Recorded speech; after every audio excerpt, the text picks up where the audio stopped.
प्रश्न 11 गुणनखंड प्रमेय से दिखाइए कि ए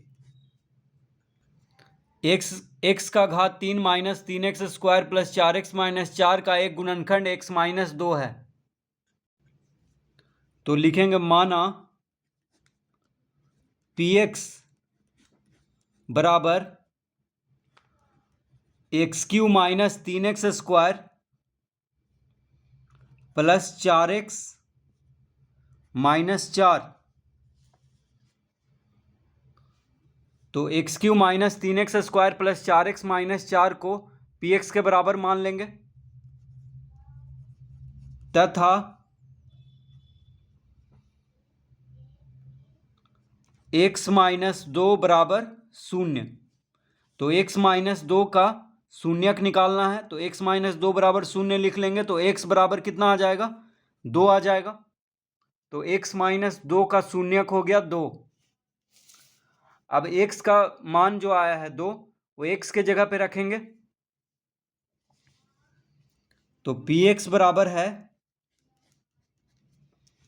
x³ minus 3x² plus 4x minus 4। तो p x के जगह पे क्या रखेंगे? 2। तो p 2 बराबर हो जाएगा 2 का घात 3 माइनस 3 गुना, देखिए x² है यानी 2 का स्क्वायर हो जाएगा, प्लस 4 गुना 2 माइनस 4। तो 2 का घन 8 माइनस 2 का वर्ग 4, 4 तिया 12 माइनस 12 प्लस 4 दूना 8 माइनस 4। तो इस तरह लिख लेंगे। तो 8 8 16 हो गया। देखिए 8 8 16 माइनस 12 और माइनस 4 हो गया माइनस 16। तो 16 माइनस 16 बराबर 0। तो देखिए शेषफल 0 आ गया है। इसका मतलब x माइनस 2 जो है x³ minus 3x² plus 4x minus 4 का क्या है? गुणनखंड है। तो लिखेंगे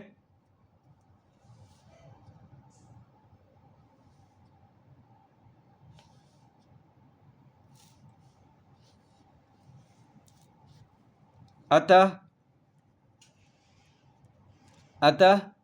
x माइनस 2 अतः px का एक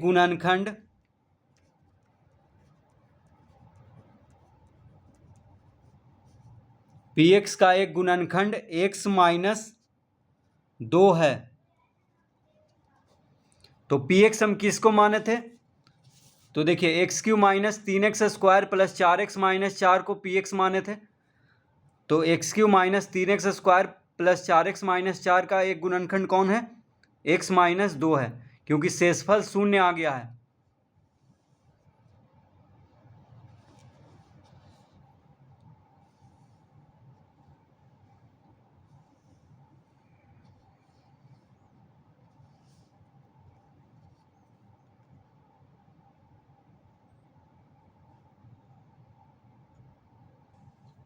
b x² plus 8x plus 15 का एक गुणनखंड x प्लस 3 है। तो लिखेंगे माना px बराबर x² प्लस 8x प्लस 15। तो px बराबर हम कितना मान लेंगे? x² plus 8x plus 15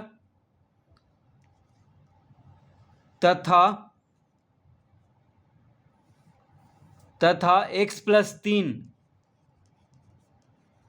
plus 3 बराबर 0 लिख लेंगे। अतः x बराबर हो जाएगा -3। तो x प्लस 3 का शून्यक हो जाएगा -3। तो x का मान आ गया है। अब x का मान px में रखेंगे। तो यहाँ लिखेंगे px बराबर x² प्लस 8x प्लस 15,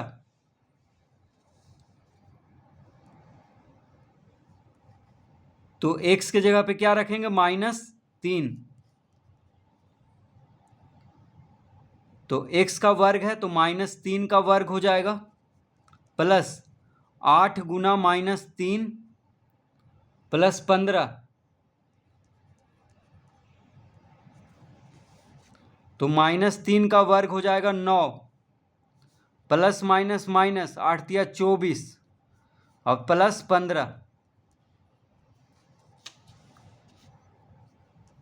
तो 15 9 24 और 24 माइनस 24 हो जाएगा 0।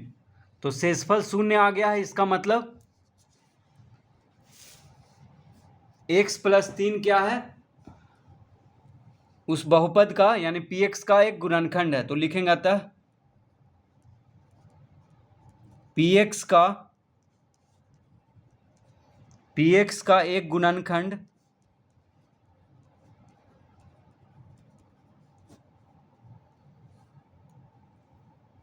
x + 3 है। तो px हम किसको माने थे? x² + 8x + 15 को।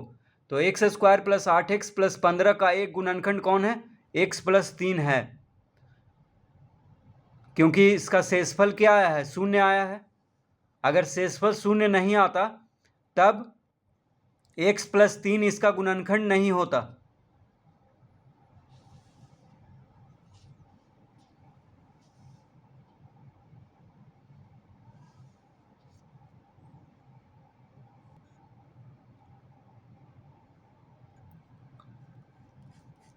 C x का घात 6 माइनस x का घात 5 प्लस x का घात 4 माइनस x का घात 3 प्लस x का घात 2 माइनस x + 1 का एक गुणनखंड x - 1 है।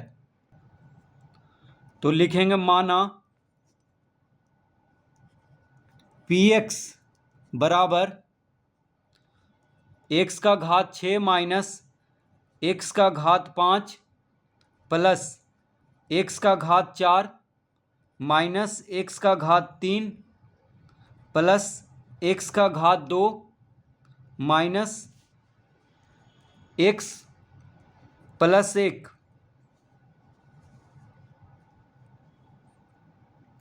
तो x का घात 6 माइनस x का घात 5 प्लस x का घात 4 माइनस x का घात 3 प्लस x का घात 2 माइनस x + 1, इसको हम px के बराबर मान लेंगे तथा x - 1 बराबर 0 लिख लेंगे। तो x का मान कितना आ गया? x बराबर आ गया 1, यानी x - 1 का शून्यक हो गया 1। अब x का मान जो है px में रखेंगे, तो यहाँ लिखेंगे px बराबर x का घात 6 माइनस x का घात 5 प्लस x का घात 4 माइनस x का घात 3 प्लस x का घात 2 माइनस x + 1, इस तरह लिख लेंगे। अब x के जगह पे 1 रखेंगे, क्योंकि x का मान 1 आया है। तो p1 बराबर हो जाएगा x का घात 6 है, यानी 1 का घात 6 माइनस x का घात 5 है, तो 1 का घात 5 हो जाएगा, प्लस x का घात 4 है तो 1 का घात 4 माइनस x का घात 3 है तो 1 का घात 3 प्लस 1 का घात 2 माइनस 1 + 1, तो 1 का घात 6 हो गया 1, 1 का घात 5 हो गया 1, 1 का घात 4 हो गया 1, 1 का घात 3 हो गया 1, 1 का घात 2 हो गया 1 माइनस 1 + 1। अब देखिए 1 - 1 कट गया, 1 - 1 कट गया, 1 - 1 कट गया, क्या बच गया? सिर्फ 1, क्योंकि 1 - 1 0 आता है, फिर 1 - 1 0, 1 - 1 0, 1 बच गया, यानी शेषफल आ गया 1। तो शेषफल जो है 1 आ गया। तो शेषफल 0 नहीं आया है, इसका मतलब x - 1 जो है इस बहुपद का गुणनखंड नहीं है। तो यहाँ पे हम लिख देंगे एक जो है शून्य के बराबर नहीं है। देखिए बराबर नहीं है का इस तरह का चिन्ह होगा, तो एक यानी शेषफल जो आया है शून्य के बराबर नहीं आया है, तो इसका मतलब क्या हुआ, तो लिखेंगे अतः px का एक गुणनखंड, px का एक गुणनखंड x माइनस 1 नहीं है। तो px का एक गुणनखंड x माइनस 1 नहीं है, इस तरह लिख लेंगे।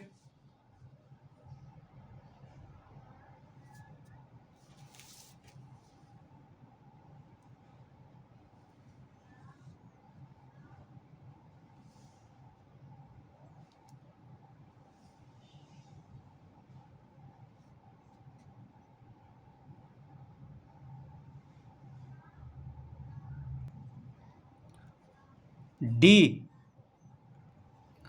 X square minus x minus b x plus a b x minus a से विभाज्य है। तो लिखेंगे माना पी एक्स बराबर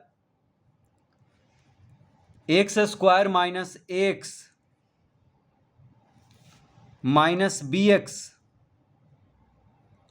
प्लस ए बी। तो पी एक्स बराबर हम मान लेंगे x square minus x minus b x plus a b तथा एक्स माइनस ए बराबर शून्य। तो एक्स का मान हो जाएगा ए हो जाएगा, देखिए माइनस से इधर जाएगा तो ए हो जाएगा, यानी एक्स का मान ए आ गया, तो एक्स माइनस ए का शून्यक हो गया ए। तो पी एक्स बराबर हम मान लेंगे x square minus x minus b x plus a b.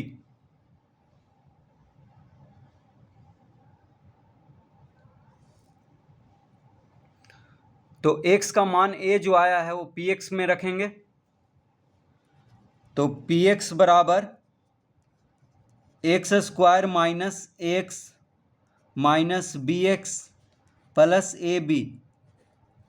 अब x के जगह पे a रखेंगे तो हो जाएगा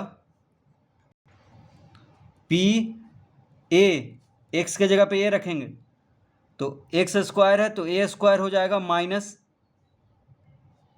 ए गुना, देखिए ए एक्स है तो एक्स के जगह पे ए रखेंगे तो ए गुना ए हो जाएगा माइनस बी गुना एक्स, एक्स बराबर ए है प्लस ए बी। तो एक्स जहाँ जहाँ पे है वहाँ पे ए रख लिए हैं तो ए स्क्वायर, अब देखिए ए गुना ए स्क्वायर हो जाएगा माइनस बी गुना ए यानी माइनस ए बी हो जाएगा प्लस ए बी। अब ए स्क्वायर प्लस में है ए स्क्वायर माइनस में है तो शून्य आ जाएगा, ए बी माइनस में है ए बी प्लस में है तो शून्य आ जाएगा। तो पी ए बराबर आ गया शून्य, यानी शेषफल शून्य आ गया है। तो लिखेंगे अतः P x x minus a से विभाज्य है। तो पी एक्स जो है, पी एक्स किसको माने थे, x square minus x minus b x plus a b को, यानी पी एक्स जो है एक्स माइनस ए से विभाज्य है क्योंकि शेषफल शून्य आया है।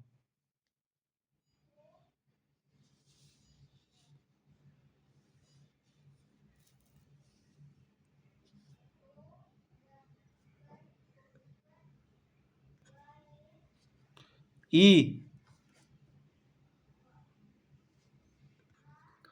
क्यू टी बराबर 4t का घात 3 plus 4t square minus T plus 1 2t plus 1 का गुणज है। तो क्यू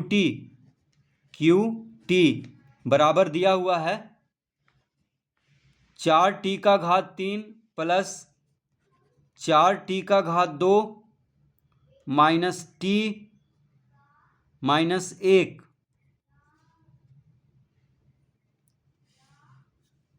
तो क्यू टी बराबर इतना दिया हुआ है। अब लिखेंगे माना टू टी प्लस 1 बराबर 0। तो 2t प्लस 1 बराबर 0 मान लेंगे। तो 2t बराबर हो जाएगा -1 बटा, ये -1 हो जाएगा। 2t बराबर, देखिए 1 इधर आएगा तो -1 हो जाएगा। तो t बराबर कितना आ जाएगा? अतः t बराबर -1 बटा 2 आ जाएगा। t बराबर, तो t बराबर हो गया -1 बटा 2, यानी 2t प्लस 1 का शून्यक आ गया -1 बटा 2। इस तरह शून्यक निकाल लेते हैं पहले। अब t का जो मान आया है -1 बटा 2, वो t के जगह पे रखेंगे qt में। तो लिखेंगे यहाँ पे qt बराबर कितना है? 4t का घात 3 प्लस 4t का घात 2 माइनस t माइनस 1। तो 4t का घात 3 प्लस 4t का घात 2 माइनस t माइनस 1, qt। तो qt बराबर है -1 बटा 2। t बराबर कितना है? -1 बटा 2।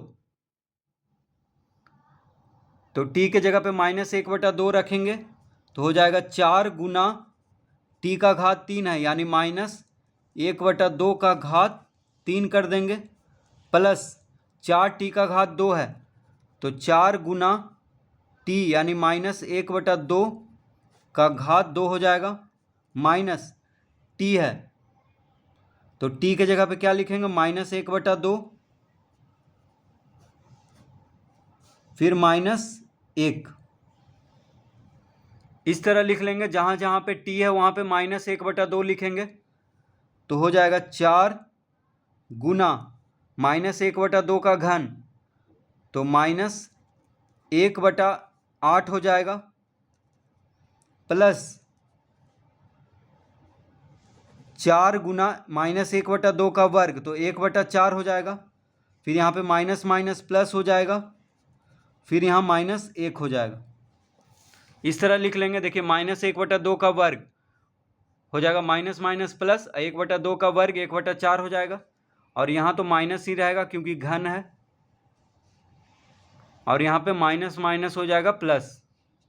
अब देखिए 4 दूना 8 काट देंगे, 4 से 4 कट जाएगा क्योंकि गुना में है, तो यहाँ पे आ गया -1 बटा 2 प्लस देखिए यहाँ पे 1 बचा तो 1 लिख देंगे, फिर प्लस 1 बटा 2 फिर -1। इस तरह लिख लेंगे। देखिए +1 बटा 2 -1, तो 1 बटा 2 माइनस में है, 1 बटा 2 प्लस में है, तो काट देते हैं इसको। एक प्लस में है, एक माइनस में है, इसको भी काट देते हैं, तो क्या आ जाएगा? 0 आ जाएगा। इसका मतलब QT जो है 2t प्लस 1 का गुणज है। तो लिखेंगे अतः जब शेषफल 0 आ गया है तो क्या लिखेंगे? अतः QT 2t प्लस 1 का गुणज है, 2t प्लस 1 का गुणज है।